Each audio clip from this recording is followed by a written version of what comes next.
Hi there, Ian Gilmore again here for round 2 of my demo reel. And in this video we're going to demo some of the tools I created at Disney.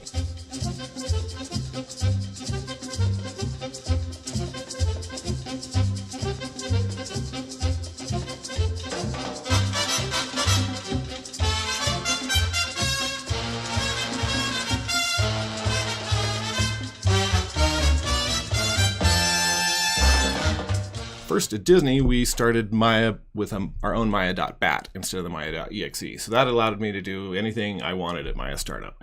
And so some of the things that I did were starting Python debugging, making sure Maya was up to date and had service packs installed. I checked for crash dumps and automated emails so that I knew if artists were crashing, set some environment paths, loaded plugins, configured Maya defaults, started tools and other things that users set for auto launch, all sorts of things.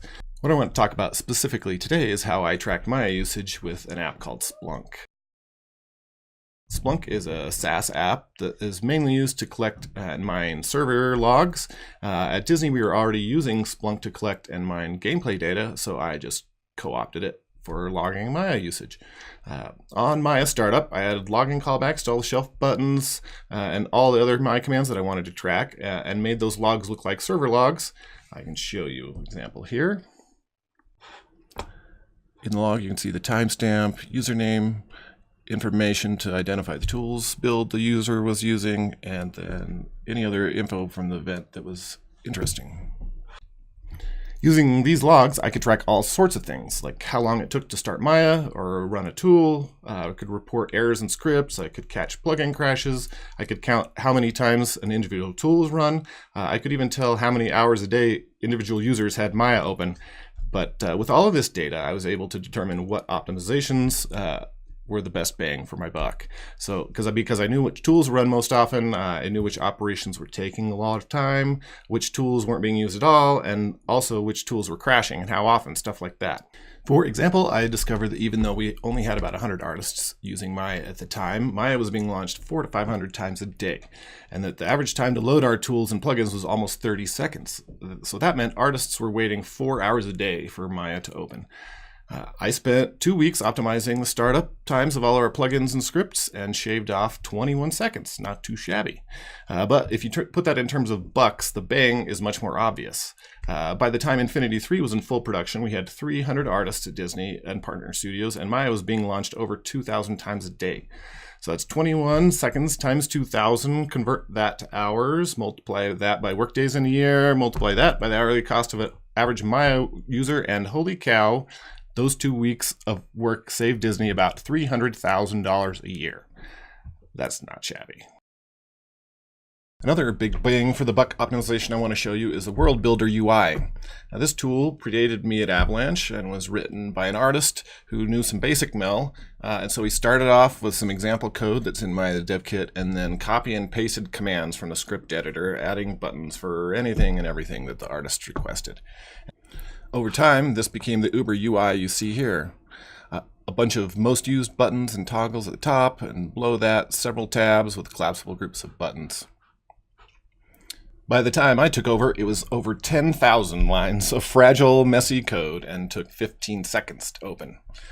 So using the Splunk logs, I discovered that a majority of artists were using it regularly, and many of them had it set to open every time Maya started. So that meant it was being launched over 300 times a day. And by the end of Infinity 3, that number was up to 500. So instead of trying to optimize the original Mel script, I decided to rewrite the whole thing in Python. And I had a few goals in mind. First, it needed to launch quickly. It needed to be easy to support and maintain. It needed to have state persistence so that when it opened, it looked exactly like it did when it closed. And finally, artists with a little bit of programming experience should be able to add new buttons.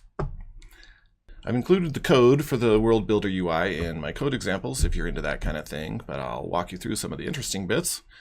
I started by creating wrapper classes for all of the various Maya UI controls, and this allowed me to add extra features like logging, state persistence, and also made buttons easy to add.